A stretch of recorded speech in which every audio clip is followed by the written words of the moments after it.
Bismillahirrahmanirrahim. Assalamualaikum warahmatullahi wabarakatuh. Selamat pagi, salam sejahtera bagi kita semuanya. Om Swastiastu, Namo Buddhaya, salam kebajikan. Yang saya hormati Menteri PUPR beserta seluruh menteri yang hadir, Kapolri, Jaksa Agung, Kepala BPKP,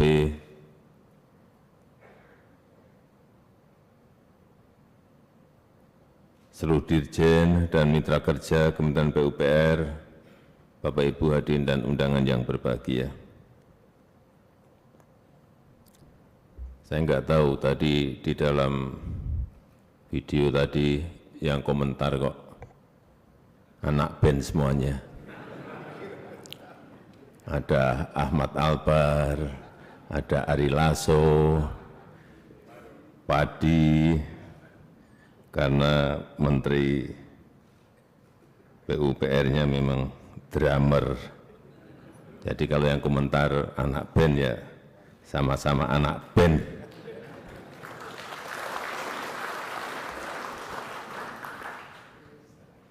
Ya bisik-bisik tadi kok yang komentar kok anak band semua tadi. Saya baru ingat, oh ya, drummer. Bapak Ibu sekalian yang saya hormati, kita tahu dimulai 2015, anggaran infrastruktur itu lipat hampir 2 kali. Dimulai dari sana. Dan kita telah memutuskan untuk membangun infrastruktur besar-besaran. Negara sebesar Indonesia dengan 17.000 pulau semuanya membutuhkan yang namanya infrastruktur. Infrastruktur konektivitas berupa jalan, pelabuhan, airport, semuanya dibutuhkan. Infrastruktur dalam rangka penyediaan air dimulai, baik bendungan, irigasi, dan juga infrastruktur yang berkaitan dengan pelayanan. Rumah sakit, sekolah, pasar, rakyat, semuanya juga dibangun oleh pemerintah, dikerjakan oleh PUPR. Dan di periode yang kedua, kita membangun satu yang besar.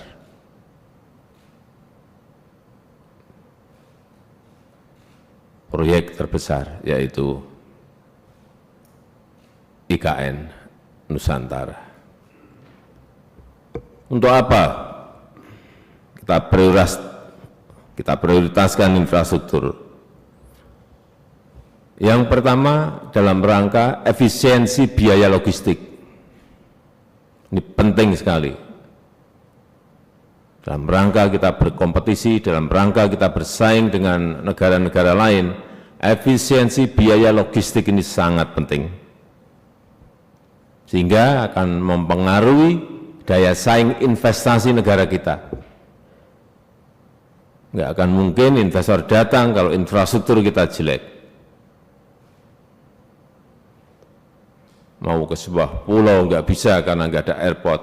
Mau ke sebuah pulau nggak bisa karena nggak ada seaport.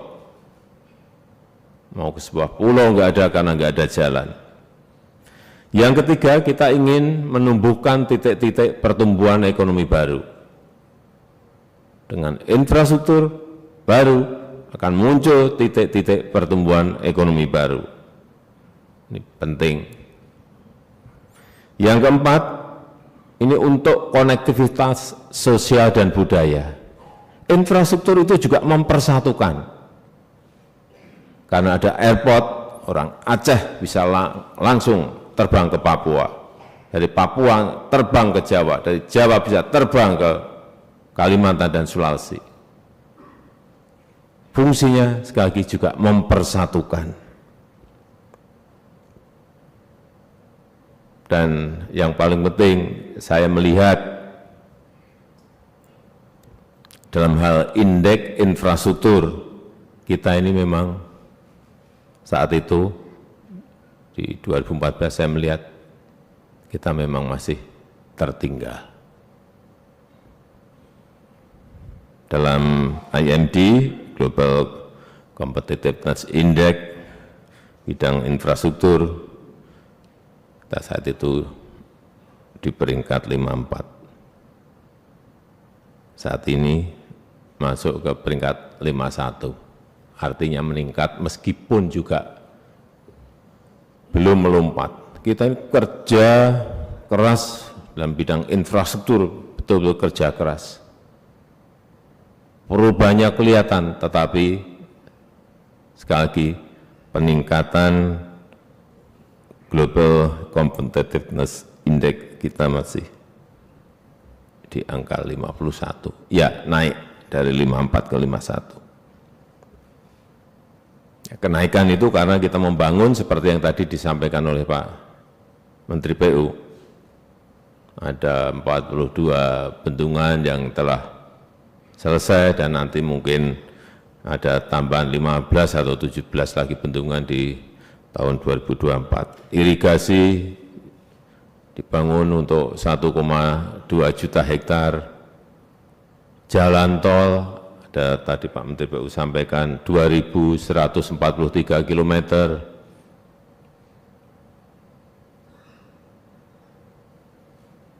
sebuah lompatan besar untuk kita. Tetapi kalau kita bandingkan dengan jalan tol yang ada di Tiongkok, kita ini total berarti hampir 3.000 kurang dikit, 3.000 kilometer jalan tol di RRT. Berapa Pak Menteri? Ada yang tahu?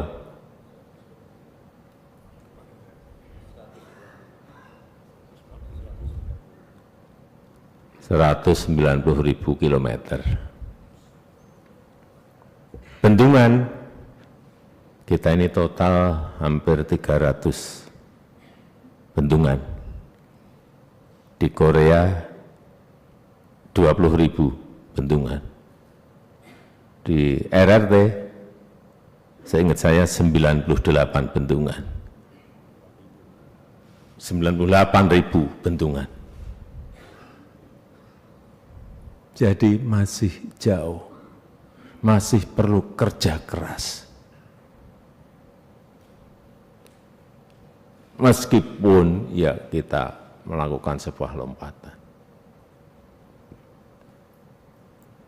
Jalan nasional telah dibangun dalam 9 tahun ini 5.700 km. Rumah 8,2 juta dari program 1 juta rumah setiap tahun.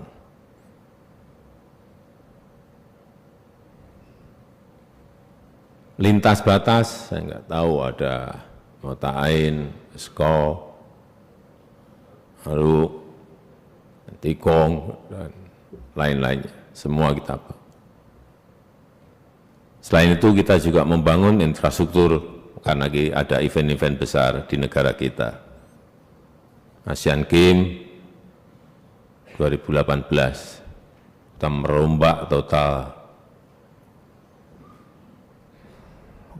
Gelora Bung Karno beserta lingkungannya. KTT G20 juga persiapannya juga kerjakan oleh banyak oleh Kementerian PUPR. KTT ASEAN di Jakarta. Dan juga pembangunan destinasi wisata baru, misalnya di Labuan Bajo, di Mandalika, dan di tempat-tempat lainnya. Ini semua adalah hasil kerja keras Bapak Ibu semuanya. Saya hanya ingin mengingatkan, dalam perencanaan ini penyiapannya agar lebih komprehensif. Saya berikan contoh membangun jalan.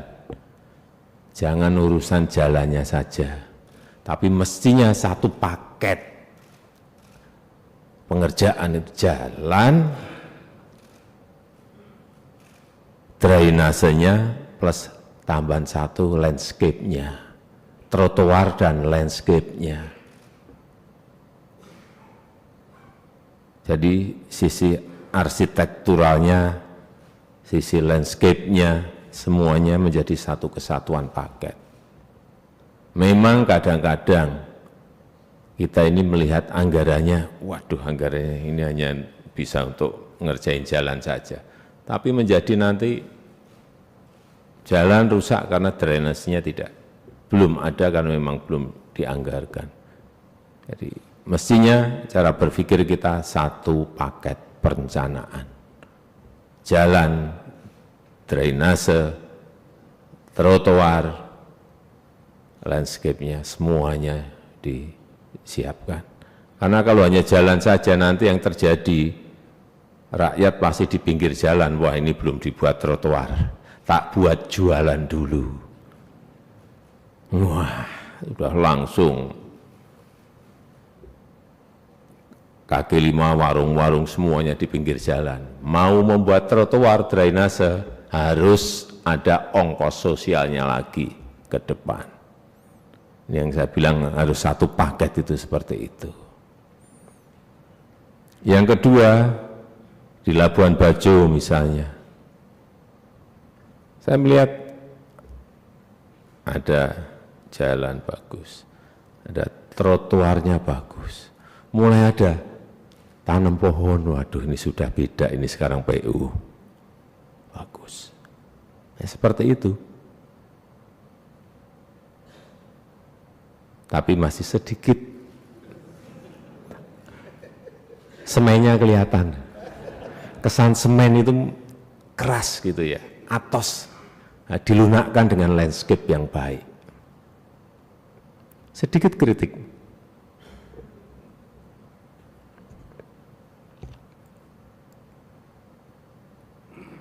Saya rasa kemudian di kecepatan juga sangat baik. Kementerian PUPR itu biasanya paling mendahului di dalam pengerjaan realisasi anggaran.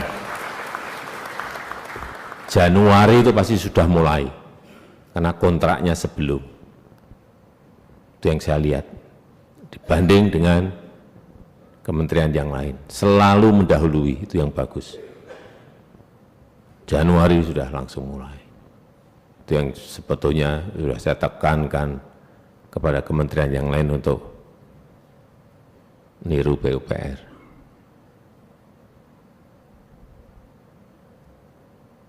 Saya rasa itu yang ingin saya sampaikan dalam kesempatan yang baik ini. Selamat memperingati Hari Bakti PU yang ke-78. Dirgahayu PUPR. Terima kasih. Wassalamualaikum warahmatullahi wabarakatuh.